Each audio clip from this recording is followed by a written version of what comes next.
जय श्री राम, जय सीताराम, सभी देवी देवताओं की जय हो। मेरे चैनल में आपका स्वागत है। इसी के साथ हम अपना अध्याय शुरू करते हैं। द्रवी वचन सुनी कुलिश पसाना, पुरजन प्रेम न जाई बखाना। बीच बास करी जमुनी आए, निरखी नीरू लोचन जल छाए। उनके प्रेम और दीनता से पूर्ण वचनों को सुनकर वर्ज और पत्थर भी पिघल जाते हैं।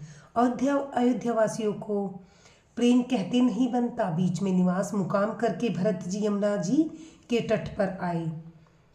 यमुना जी का जल देखकर उनके नेत्रों में जल भर आया। रघुबर बरन बिलो की बर, बारी समेत समाज होत मगन। बारिधि बिरह चढ़े विवेक जहाज। श्री रघुनाथ जी के श्याम रंग का सुंदर जल देखकर सारे समाज सहित भरत जी प्रेम विहल होकर श्री राम जी के विरह रूपी समुद्र में डूबते डूबते विवेक रूपी जहाज पर चढ़ गए। अर्थात यमुना जी का श्याम वर्ण जल देखकर सब लोग श्याम वर्ण भगवान के प्रेम में विहल हो गए और उन्हें न पाकर विरह व्यवस्था से पीड़ित हो गए। तब भरत जी को यह ध्यान आया कि जल्दी चलकर उनके साक्षात दर्शन करेंगे। इस विवेक से फिर वे उत्साहित हो गए। जमुन तीर ते ही दिन करी बासु, भयउ समय सम सब ही सुपासु। रात ही घाट घाट की तरनी, आई अनगिनत जाही न बढ़नी।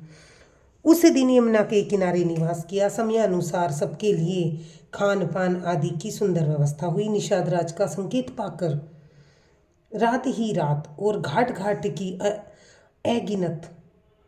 अगणित नावें वहां आ गई, जिनका वर्णन नहीं किया जा सकता। प्रातः पार भय एक ही खेवा, तो से राम सखा की सेवा। चले नाई नदी ही सिर नाई, साथ निषादनाथ दो भाई। सवेरे एक ही खेवे में लोग पार हो गए और श्री रामचंद्र जी के सखा निषाद राज की इस सेवा से संतुष्ट हुए। फिर स्नान करके नदी को सिर नवाकर निषाद राज के साथ दोनों भाई चले। आगे मुनिवर महान आछे, राज समाज जाई सबु पाछे।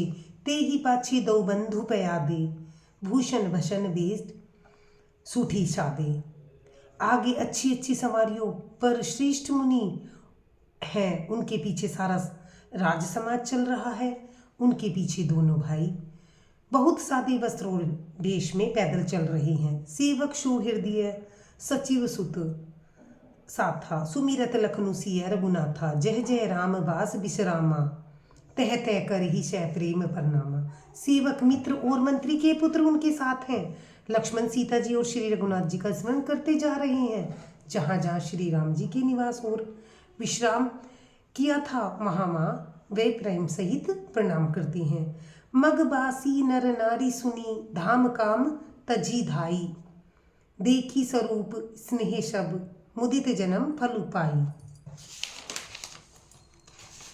मार्ग में रहने वाले स्त्री पुरुष यह सुनकर घर और काम काज छोड़कर दौड़ पड़ते हैं और उनके रूप सौंदर्य और प्रेम को देखकर भी सब जन्म लेने का फल पाकर आनंदित होते हैं।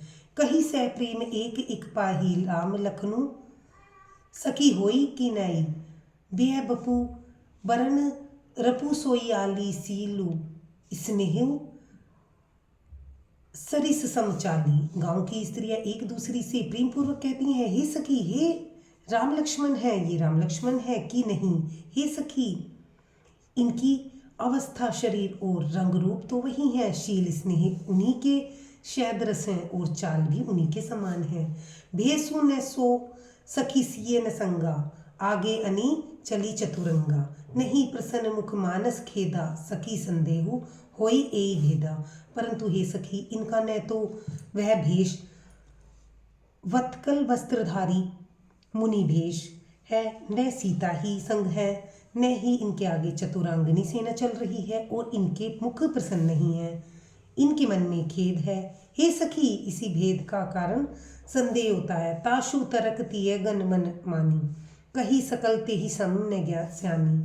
ते ही सराही बानी फुरी पूजी, बोली मधुर बचन तिय दूजी। उसका तर्क युक्ति और अन्य स्त्रियों के मन भाया। सब कहती हैं कि इनके समान सयानी चतुर और कोई नहीं है। उसकी सराहना करके और तेज वाणी, तेरी वाणी सत्य है। इस प्रकार उसका सम्मान करके दूसरी स्त्री मीठे वचन में बोली। कही सै प्रेम सब कथा प्रसंगु, जेहि विधि राम राज रसभंगु। भरत ही बहुरी सराहन लागी, सील स्नेह सुभाग्य सुभाए सुभागी। श्री राम जी के रास तिलक का आनंद जिस प्रकार से भंग हुआ, वह सब कथा प्रसंग प्रेम पूर्वक कहकर फिर वह भरत जी के शील स्नेह और सौभाग्य की सराहना करने लगी। चलत पया देखात फल, पिता दीन तजी राजू। जात मनावन रघुबरी ही, भरत सरीस को आजू। वह बोली, देखो ये भरत जी पिता के दिए हुए राज्य को त्याग कर पैदल चलते और फलाहार करते हुए श्री राम जी को मनाने के लिए जा रहे हैं। इनके समान आज कौन है। भायप भक्ति भरत आचरणु, कहत सुनत दुख दूषण हरणु। जो कछु कहब थोर सकी सोई, राम बंधु अस कही न होई। भरत जी का भाईपना भक्ति और उनके आचरण कहने सुनने से दुख और दोषों के हरने वाले हैं। हे सखी, उनके संबंध में जो कुछ भी कहा जाए वह थोड़ा ही है। श्री रामचंद्र जी के भाई ऐसा क्यों न हो। हम सब सानुज भरत ही देखे, भये धन्य जुबती जन लेखे। सुनी गुण देखी सका पचिताई, के कई जननी जोगु सुतु नाही। छोटे भाई शत्रुघ्न सहित भरत जी को देखकर हम सब भी आज धन्य बड़भाग्नि स्त्रियों की गिनती में आ गई। इस प्रकार भरत जी के गुण सुनकर उनकी दशा देखकर स्त्रियां पछताती हैं और कहती हैं, यह पुत्र केकई जैसी माता के योग्य नहीं है। धन्यवाद। लाइक करें, सब्सक्राइब करें और अपने ग्रंथों की ओर ध्यान दें।